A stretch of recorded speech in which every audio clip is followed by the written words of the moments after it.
जब शादी की सच्चाई सामने आती है तो सच में तमाशा बहुत ज्यादा हो जाता है और इसका पूरा का पूरा फायदा अर्ची उठाती है और अर्ची की जो प्लानिंग होती है ना वो सच में काम करती है। हालांकि अनिरुद्ध सबसे अपनी गलती का माफी मांगता है लेकिन कोई भी उसकी बातों को नहीं सुनता, जो सच में काफी मजेदार हो जाती है। तो वेल बात करें एपिसोड की स्टार्टिंग की, तो एपिसोड की स्टार्टिंग झनक और अनिरुद्ध से ही होती है। ये इसको लेकर जाता है बैंक और वहाँ पे इसकी तो पहले अकाउंट ओपन करवाता है लेकिन साथ में 3 लाख रुपए अपनी तरफ से उसके अकाउंट में जमा करवाता है ताकि बाद में इसके मदद हो सके। लेकिन इसको चिंता होती है कि वो 3 लाख रुपए आप क्यों मुझे दे रहे हैं। तो बात आ जाता है कि तुमने मेरे घर में इतने दिन काम किया तो मेरा तो कुछ देना बनता है ना, और बस ये वही समझो। लेकिन फिर ये बार बार राहुल की बात उठा देता है कि तुम यहाँ से चले जाओगे कश्मीर, उसके बाद जाकर तुम उसके साथ रहोगे, उसके साथ पढ़ोगे, ये वो 917। लेकिन उसको बुरा भी लगता है लेकिन क्या करे, कुछ इमेजेस वो फोटो खींचने के बहाने ले भी लेता है। लेकिन बाद में वो फिर ले जाता है इसको शॉप में जहाँ पे काफ़ी सारे कपड़े इसको खरीदवाता है और उसके बाद इसको रेस्टोरेंट में लेकर के जाता है। बाड़ी ऐसी होता है ना कि देखो यार, कुछ टाइम पहले ही इसने वादा किया था कि झनक मैं तुम्हें बहुत अच्छा खाना खिलाऊंगा और फिर यहाँ पे महाराजा थाली वो ऑर्डर करता है। खैर खाना तो बहुत बेहतरीन होता है जो काफ़ी पसंद आता है, लेकिन उससे पहले ही इसकी जिद होती है,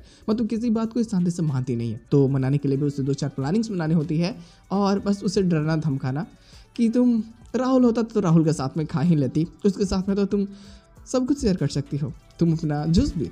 वो बोलता है कि देखो झनक, जो चीज़ें राहुल के साथ में तुम कर सकती हो प्लीज़ उसका 50% मैं भी डिजर्व करता हूँ। कम से कम मैंने तुम्हारी इतनी मदद की है तो मुझे भी अपने दोस्त मानो।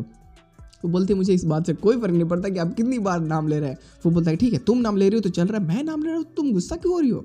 वो बोलते मैं कहाँ ले रही हूँ, तुम ही नाम ले रहे हो हमेशा से।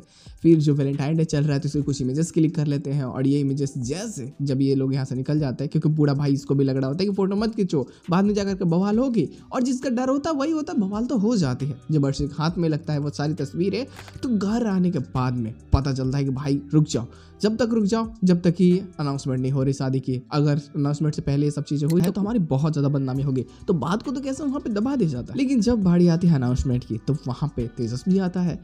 तो तेजस तो परमिशन ले चुका होता है ना, तो वो जैसे प्ले करता है डिस्प्ले और वहाँ सभी लोग देखते हैं। तो इसके बाद देखो कुछ सीन्स आई ज़रूर है लेकिन वो उतनी क्वालिटी में है नहीं जितनी दिखा जा सकता है, मतलब बहुत कम ही देखने को मिला।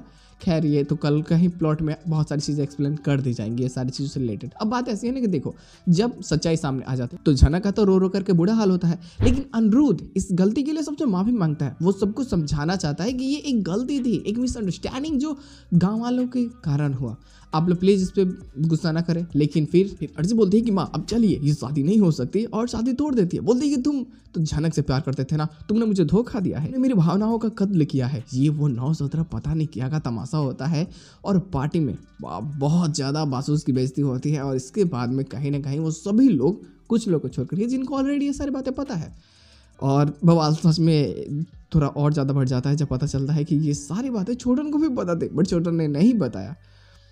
अब उन लोग को लगता है कि छोटन कभी हमारा अपना था ही नहीं, वो हमेशा से हमसे दूर रहता था, वो हमारा दुश्मन है। और फिर तो शुभ को लगता है कि यार मेरा इस घर में कोई जगह नहीं है और मेरी इतनी जो बदनामी हुई है। तो फिर काफ़ी कोर्ट में भी इसकी बदनामी होती है, जो आस पास इसके कलीग्स होते हैं वो सब भी इसकी बदनामी करने लगते हैं। तो बेचारे की बहुत ज़्यादा बेइज्जती हो जाती है, तो घर में ही रहने का फैसला करते हैं और अनिरुद्ध के कारण बाहर मुँह दिखाना भी उसका बहुत बुरा हो जाए। लेकिन मजे की बात तुम्हें पता है कि जो पॉपुलैरिटी झनक को इतनी मिली है, फेम जो भी मिला ये मॉडल बन करके, तो अब बाहर के लोगों को लगता है कि वो तो बहुत अच्छी लड़की है। अगर बासूस उनकी मदद करते हैं और उसका साथ देते हैं तो इनका भी नाम बढ़ेगा भाई, और काफ़ी सारे केसेस मिलेंगे सॉल्व करने के लिए शुभ को भी, और बहुत नाम होगा सोसाइटी में। तो एक PR स्टंट ये फैसला करते हैं करने के लिए, ठीक है, ताकि लोगों को दिखा सके कि झनक हमारे साथ में और हम झनक के साथ में बहुत खुश हैं। तो एक कॉन्ट्रैक्ट शादी करवा देते हैं इसके साथ में, ऐसा तो होने वाला है। ये उड़ती उड़ती खबरों में से ही एक है। अगर ऐसा होता है तो सोच सकते हो कितनी ज़्यादा तमाशा होगी। वो सभी लोग जो इससे अभी तक नफरत करते आए हैं उन सबको अच्छा बन करके उसके सामने पेश होना होगा। खैर फंक्शन भी होगा, शादी भी होगी, अनाउंसमेंट, ये सब चीज़ें जो अर्शी के साथ होने वाली थी वो सभी चीज़ें होगी। और इतना ज़्यादा मज़ेदार, मैं सच बताऊँ तो काफ़ी ज़्यादा मज़ेदार होने वाला है, लगभग नेक्स्ट लेवल उसे बोला जा सकता है, जो काफ़ी मज़ा भी आएगा देखने में। तो देखते हैं लोग आने वाले प्लॉट्स में और क्या चीज़ें हो सकती है यार। अगर कुछ बेहतरीन चीज़ें मिल जाए तो मज़ा आ जाए।